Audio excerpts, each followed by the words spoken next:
If Jesus hadn't been crucified, he would be just another forgotten philosopher. Let's be brutally honest.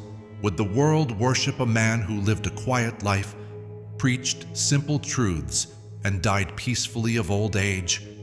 The answer is almost certainly no. We have plenty of those philosophers, and most are footnotes in forgotten books.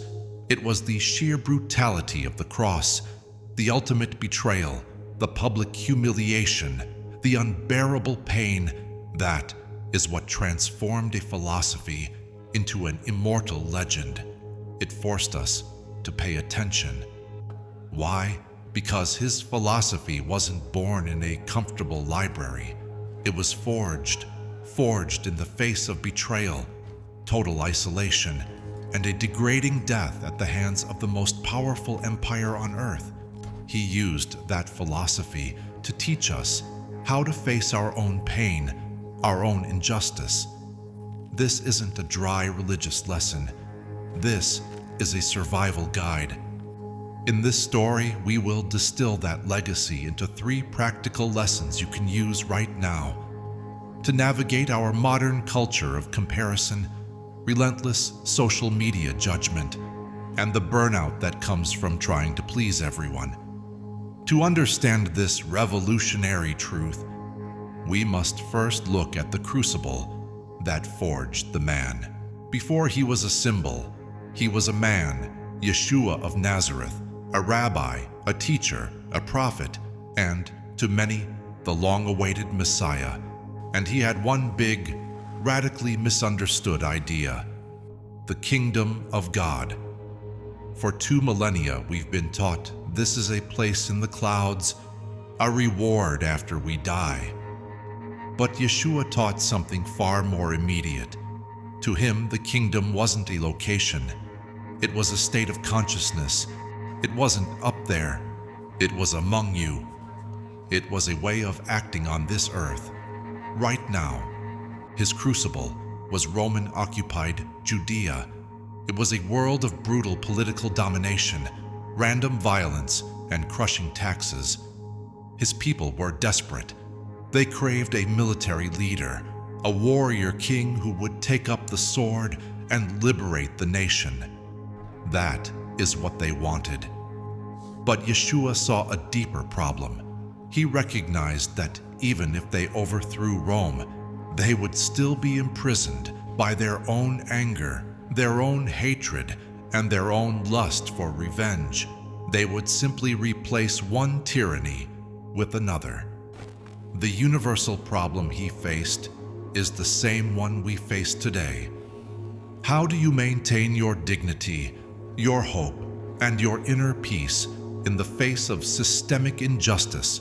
How do you escape the vicious cycle of anger, judgment, and retaliation? His answer wasn't a sword.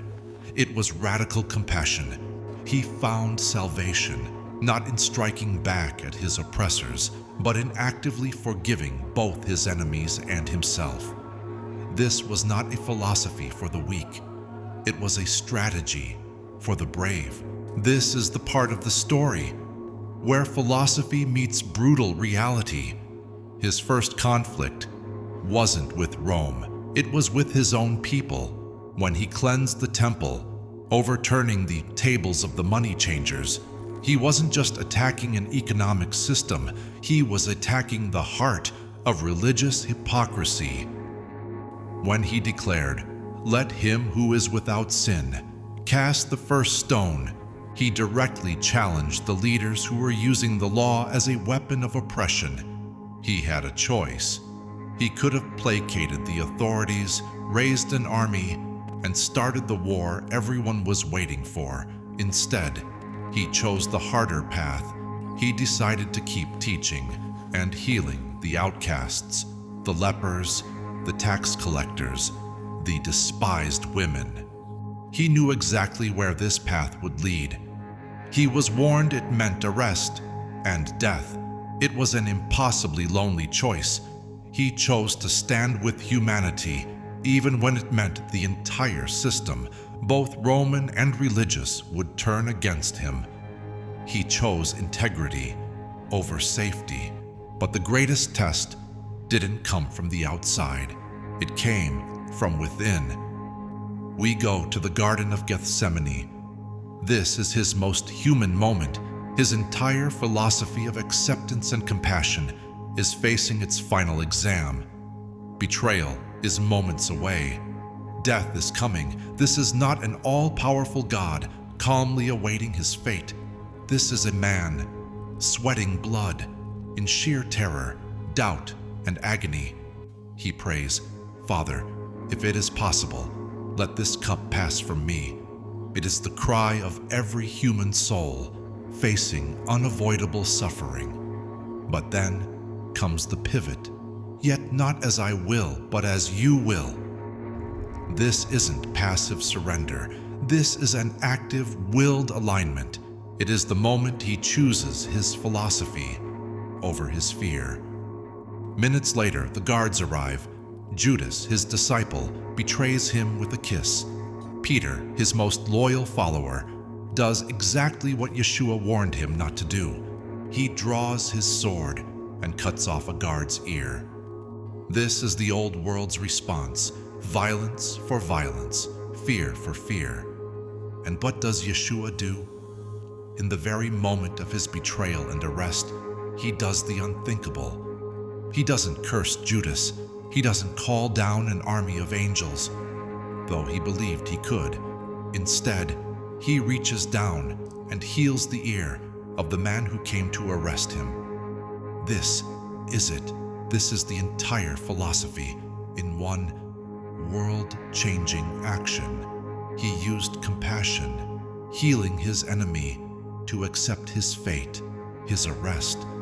He broke the cycle. But the forging wasn't finished. His philosophy wasn't a theory. It was an experience, hammered out in pain. And there was no greater pain than the cross, hanging, naked, mocked, abandoned by almost everyone he loved.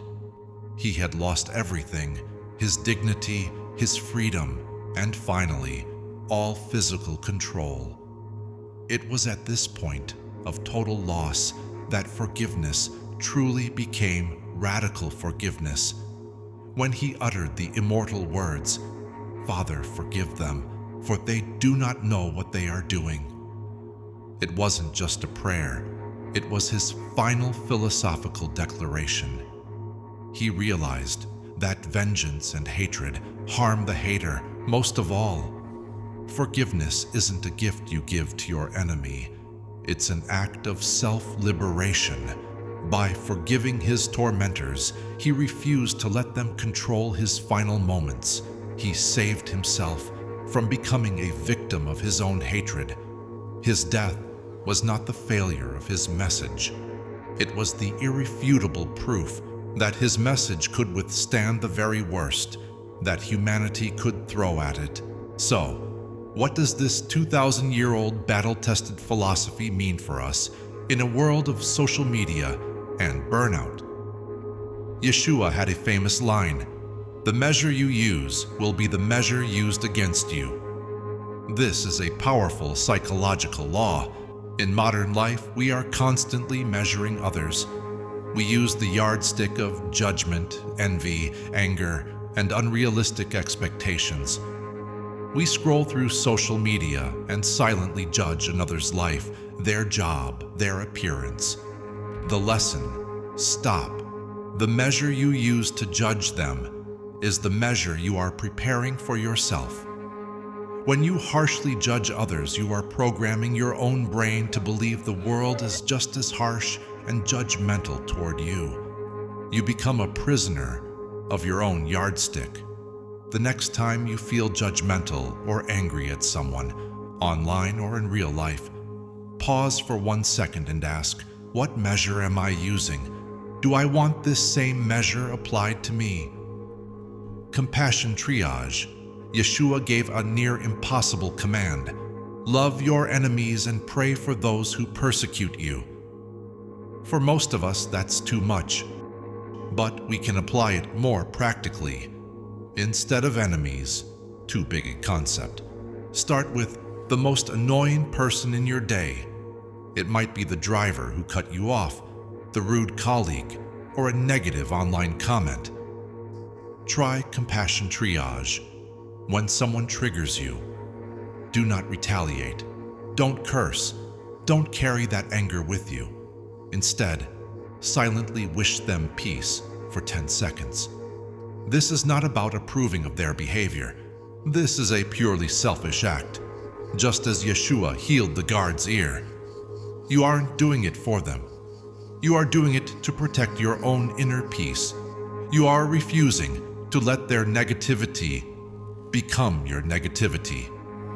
Yeshua's reminder, "The kingdom of God is among you," is the ultimate antidote to procrastination and existential dread.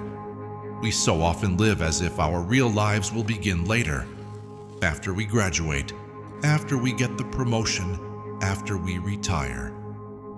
Yeshua's philosophy is a radical rejection of that. The purpose of life is not to wait for a reward in the afterlife.